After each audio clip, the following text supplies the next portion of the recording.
হুম, এখন আমরা দেখব কিভাবে jQuery স্টার্ট করতে হয়। তো আমি শুরু করার প্রথমেই আমি এখানে jQuery নামে একটা ফোল্ডার নিলাম। ওই ফোল্ডারে আমি সিএসএস নামে একটা ফোল্ডার নিলাম সিএসএস ফাইলগুলো রাখার জন্য, আর এর যে জেএস লাইব্রেরিগুলো রাখার জন্য jQuery ফাইল নিলাম।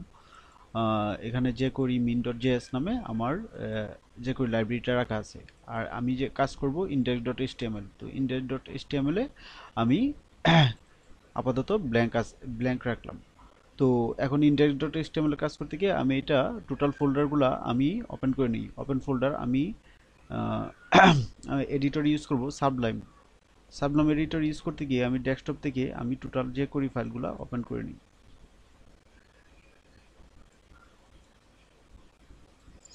jQuery ফাইলটা ওপেন করে নিলাম।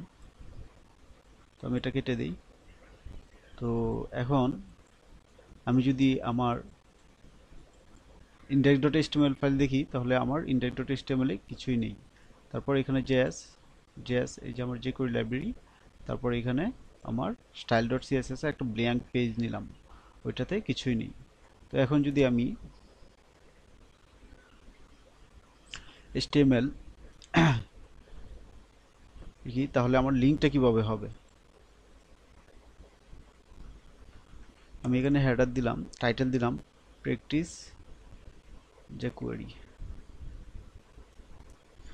তারপর এখানে আমি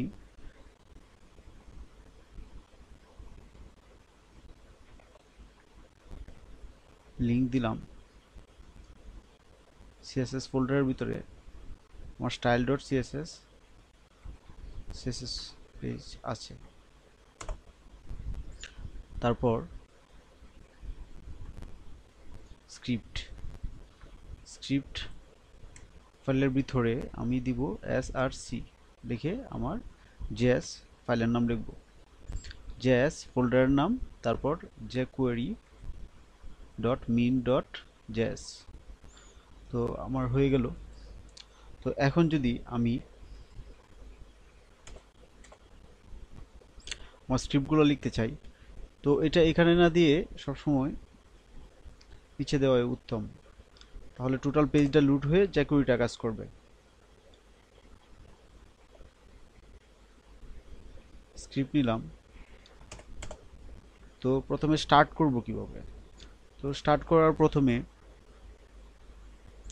তো আমার এইভাবে শুরু করতে হবে। তো HTML পেজের ভিতর আমার এখানে যদি style.css নেই, style.css এর লিঙ্কটা দিতে হবে, এবং jQuery লাইব্রেরি আমার যে ফোল্ডার আছে এই ফোল্ডারের নেম অ্যান্ড আমার লাইব্রেরি নেম দিয়ে দিতে হবে। এখন প্রথম এভাবে আমার টোটাল ফোল্ডারটা কাজ করবে।